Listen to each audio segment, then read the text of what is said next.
Hello दोस्तों, मैं आप सभी का स्वागत करता हूं स्टॉक ज्ञान चैनल पर। तो दोस्तों, आज के इस वीडियो में हम लोग बात करने वाले हैं फेडरल बैंक के बारे में। फेडरल बैंक जो है बेसिकली एक प्राइवेट बैंक है और केरला बेस्ड बैंक है। राकेश झुनझुनवाला जी ने भी इस बैंक के अंदर स्टेक खरीद रखा है। तो हम लोग देखें कि अभी ये जो बैंक है इसके अंदर यहाँ पर टेक्निकली कैसा सेटअप बना हुआ है, थोड़ा सा हम लोग इसके बारे में टिकर टेप पर भी देखेंगे कि इसका पी और पीबी रेशियो क्या है और इसकी इंट्रिंसिक वैल्यू से ये ऊपर ट्रेड कर रहा है या नीचे ट्रेड कर रहा है, उसके बारे में थोड़ा सा हम लोग देखेंगे। फिर ओवरऑल इस स्टॉक के अंदर या इस बैंक के अंदर ओवरऑल चार्ट सेटअप कैसा है उसके बारे में बात करेंगे। तो हम लोग फेडरल बैंक को शुरू करें उससे पहले मैंने आज एक कावेरी सीड जो है जो कि एग्रीकल्चर सेक्टर से रिलेटेड एक कंपनी है, उसके ऊपर मैंने आज एक वीडियो रिलीज़ किया है। इसके अंदर काफ़ी बढ़िया सेटअप बना हुआ है। तो अगर आप इस स्टॉक के अंदर इंटरेस्टेड है तो एक बार इस वीडियो को जरूर देखें। पीएल के ऊपर मैंने कल ही एक वीडियो रिलीज़ किया था, इसके अंदर भी एक अच्छा सेटअप है और शायद यहाँ से हम लोगों को एक पुल बैक देखने को मिलेगा और एक अच्छा खासा एंट्री हम लोगों को देखने को मिल सकता है। एम के ऊपर मैंने कल एक जो है इसी वीडियो के अंदर थोड़ा सा डिस्कशन किया था और इवन उस स्टॉक ने आज हम लोगों को अच्छा खासा मूव भी दिखाया। इन्फो एज के ऊपर रिसेंटली मैंने एक वीडियो रिलीज़ किया है। अडानी पावर जो कि आज एक इसकी मेजर ट्रेंड लाइन को ब्रीच किया है, तो हो सकता है कि मंडे को इसके अंदर कैसा हम लोगों को मूव देखने को मिलता है। अगर ये मंडे को भी गिरता है तो फिर इसके अंदर थोड़ा सा प्रॉब्लम है। रूट मोबाइल के ऊपर रिसेंटली मैंने एक वीडियो रिलीज़ किया। नेरोलैक पेंट इंडिया सीमेंट के ऊपर भी रिसेंटली मैंने अपने जो है व्यूज़ दिए हैं। तो अगर आप इन स्टॉक्स के अंदर इंटरेस्टेड है तो एक बार इन वीडियोस को जरूर देखें। साथ ही साथ जिन लोगों ने भी अभी तक हमारे चैनल को सब्सक्राइब नहीं किया है या फिर हमारे कोई भी फर्स्ट टाइम व्यूवर है तो प्लीज़ चैनल को जरूर सब्सक्राइब करें। आप बेल आइकन को दबाएं ताकि जो भी मैं यहाँ पर वीडियो बनाऊँ वो आप तक जल्दी से जल्दी पहुँचे। और अगर आपको मेरे वीडियोज़ अच्छे लगते हो तो आप उनको लाइक कर सकते हैं, आप उनको अपने फ्रेंड्स और रिलेटिव्स के साथ शेयर भी कर सकते हैं और आप अगर कुछ भी कमेंट बॉक्स में लिखना चाहें तो आप उसको भी लिख सकते हैं। तो चलो आइए सीधे चलते हैं। अब हम लोग थोड़ा सा फेडरल बैंक के बारे में बात करते हैं, फिर उसके चार्ट्स को देखते हैं। तो दोस्तों, यहाँ पर जो है मैंने टिकर टेप साइट को खोला हुआ है और अगर हम लोग फेडरल बैंक की अगर बात करेंगे तो ये फाइनेंशियल सेक्टर से ओबियसली और एक मिड कैप कंपनी और एक मॉडरेट रिस्क के अंदर इन्होंने डाला हुआ है इसको।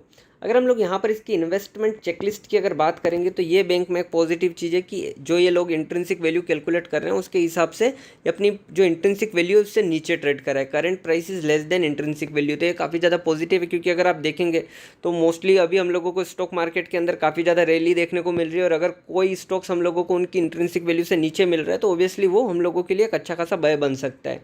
अगर हम लोग इसके रिटर्न्स की अगर बात करेंगे तो ये रिटर्न्स ठीक देता है। डिविडेंड रिटर्न इसके उतने अट्रैक्टिव नहीं है। एंट्री पॉइंट हम लोग अभी देखेंगे चार्ट्स में हम लोगों को कैसा दिखाई दे रहा है।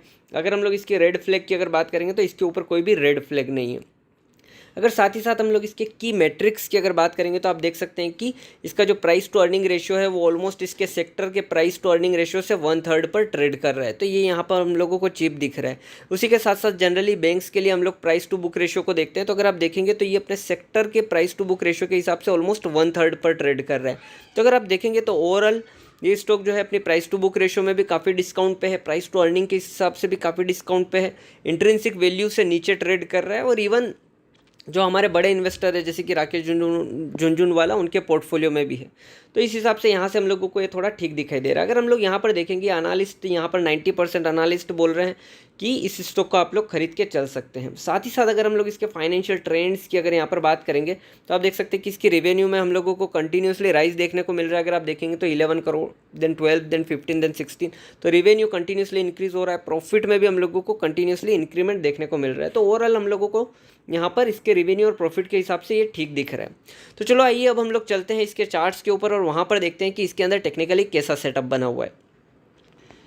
तो दोस्तों, यहाँ पर जो है मैंने फेडरल बैंक का वीकली कैंडल स्टिक चार्ट खोला हुआ है और अगर हम लोग इसकी करंट प्राइस की अगर बात करेंगे तो वो 88.8 रुपीज़ है। इवन इस स्टॉक ने आज हम लोगों को तकरीबन 1% के आसपास की तेज़ी दिखाई है। तो आज ये पॉजिटिव क्लोज हुआ है और 88 रुपीज़ के आसपास ट्रेड कर रहा है। अभी मैं इस स्टॉक की अगर कुछ मेजर ट्रेंड लाइन सबसे पहले अगर आप लोगों को ड्रॉ करके दिखाऊंगा कि किस तरीके से ये स्टॉक ट्रेड कर रहा है, कहाँ पर इसके लिए मेजर सपोर्ट्स हैं, तो हम लोग सबसे पहले इसकी कुछ इंपॉर्टेंट ट्रेंड लाइन्स ड्रॉ करते हैं।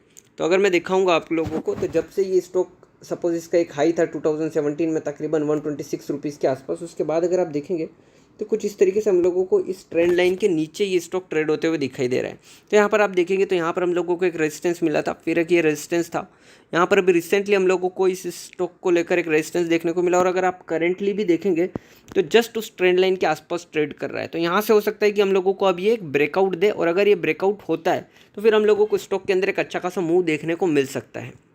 अगर मैं इसका मेजर एक सपोर्ट एरिया अगर ड्रॉ करूँगा जिसके इर्द गिर्द हमेशा ये स्टॉक ट्रेड होता रहता है। तो ये जो 75 रुपीज़ के आसपास जो है ये स्टॉक के लिए एक मेजर सपोर्ट एरिया। अगर आप देखेंगे तो ये स्टॉक यहाँ पे हम लोगों को ट्रेड होते हुए दिखाई दिया था इस जोन में काफ़ी टाइम तक। फिर उसके बाद अगर आप यहाँ पर भी देखेंगे तो इस स्टॉक ने यहाँ पर एक रेजिस्टेंस दिखाया था, फिर थोड़ा नीचे आया, फिर फाइनली इसने ब्रेकआउट दिया। फिर उसके बाद यहाँ से जब ये नीचे आया तब भी हम लोगों को यहाँ पर एक सपोर्ट देखने को मिला।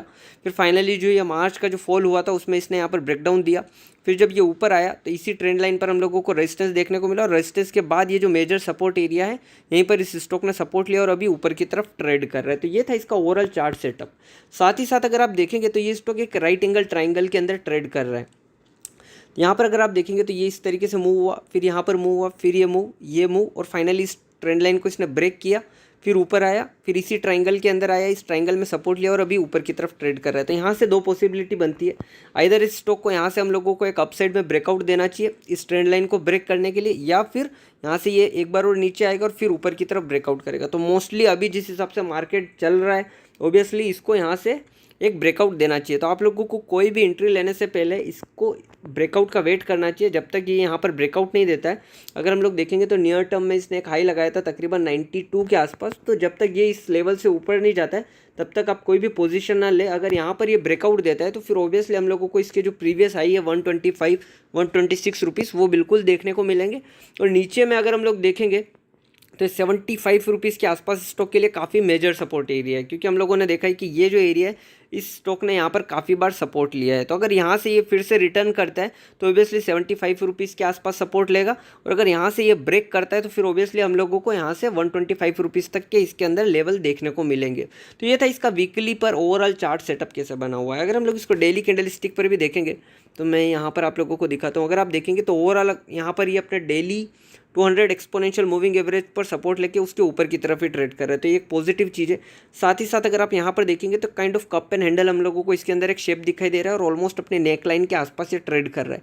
तो ऑब्वियसली अगर ये कप एंड हैंडल सेटअप अगर परफॉर्म करता है और अगर यहाँ से इसके अंदर ब्रेकआउट आता है तो जो हम लोगों ने अभी मेजर ट्रेंड लाइन जो देखी है उसके अंदर भी ब्रेकआउट आएगा, क्योंकि आज का जो इसका क्लोजिंग प्राइस है एक्जैक्टली उस ट्रेंड लाइन के आसपास क्लोज हुआ है।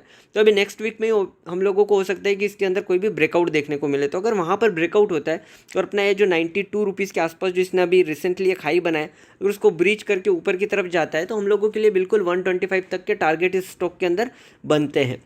तो ओवरऑल जो है हम लोगों ने जैसे इसके फंडामेंटल्स को भी देखा तो हम लोगों को इसके रेवेन्यू प्रॉफिट में ठीक ठाक ग्रोथ देखने को मिल रहा है। साथ ही साथ अगर हम लोग इसके प्राइस टू बुक रेशियो के हिसाब से अगर हम लोग सेक्टर से कंपेयर करेंगे तो वहाँ पर हम लोगों को ये थोड़ा नीचे ट्रेड होते हुए दिखाई दे रहा था, इंट्रिंसिक वैल्यू से नीचे ट्रेड हो रहा है। और ओवरऑल चार्ट सेटअप भी अपनी मेजर ट्रेंड लाइन के आसपास एक ब्रेकआउट पॉइंट के आसपास ये स्टॉक खड़ा हुआ है। तो यहाँ से अगर कोई भी ब्रेकआउट आता है तो बिल्कुल स्टॉक के अंदर हम लोगों को एक अच्छा खासा मूव देखने को मिल सकता है। लेकिन कोई भी पोजीशन बनाने से पहले आप बिल्कुल इस ब्रेकआउट का वेट करें, और अगर ब्रेकआउट होता है तभी आप इसके अंदर जो है पोजीशन बनाए, अदरवाइज फिर से हम लोगों को ये 70-75 जो हम लोगों ने अभी लेवल्स देखे थे उधर गिरते हुए दिखाई दे सकता है। तो यही था मेरा व्यू फेडरल बैंक के ऊपर, और अगर आपको ये वीडियो अच्छा लगा हो तो प्लीज़ आप वीडियो को जरूर लाइक करें और चैनल को सब्सक्राइब करना ना भूलें। साथ ही साथ जो है आप वीडियोज़ को अपने फ्रेंड्स और रिलेटिव्स के साथ भी शेयर कर सकते हैं। So thank you very much, thank you all of you.